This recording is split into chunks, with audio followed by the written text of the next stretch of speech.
Hello, good evening and welcome to the Global Fintech Festival. Today I have with me Executive Vice President of Fino Payments Bank, Mr. Amit sir is here. And we also have with us the Chief Marketing Officer of the bank, who's Anand. He's a very senior, very, oldly associated. What brings you here? What kind of products are you showcasing? What are your views? You form decisions. Nowadays, a lot of traction on fintechs. Are you also, is there any possibility of any acquisitions, partnerships? What is going on there? Any one of you can take. Yeah, I guess the idea of having this meeting or conversation is to meet up with all the like-minded people. The fraternity, we are out here for after maybe 3-4 years. So if you see the way I put it is, this is the kumbh of fintech, and anybody has come from all across the country. So it is nice to meet up with all the colleagues, business associates, and to talk about the business part of it. So that is what we have been trying to achieve. So it's been a good experience. There has been a lot of interactive sessions where we have been able to share ideas and have been able to discuss on a lot of those things. That has been also a very high point of this FinTech Festival. So I wanted to ask this question to him. Payments bank model, readers and listeners, the payments bank model has developed over time.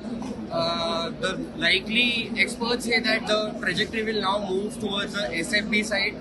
Payments bank will start doing converting into SFB, and that is the natural evolve because the scale that the payments bank has generated over time. If I remember correctly, Fino Payment Bank also has this. It started as a standalone company, BC type.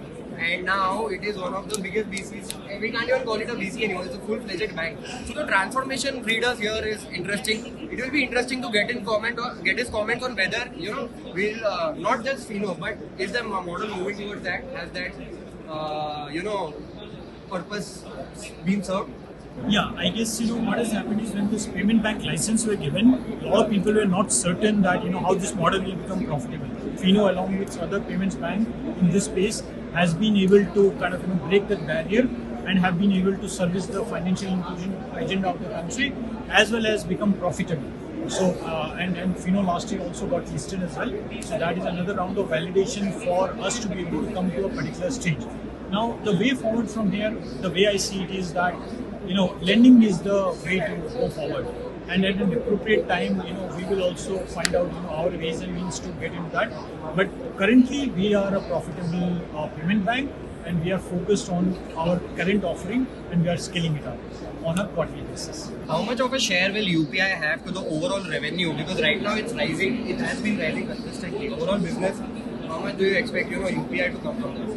So UPI as a medium is increasing quite a bit, and as we know that a lot of use cases which were there on other formats have started coming to UPI. So as a payment bank, our UPI this thing is also increasing on a monthly basis. So those numbers are pretty pretty interesting as well as pretty high. So yes, UPI is the future.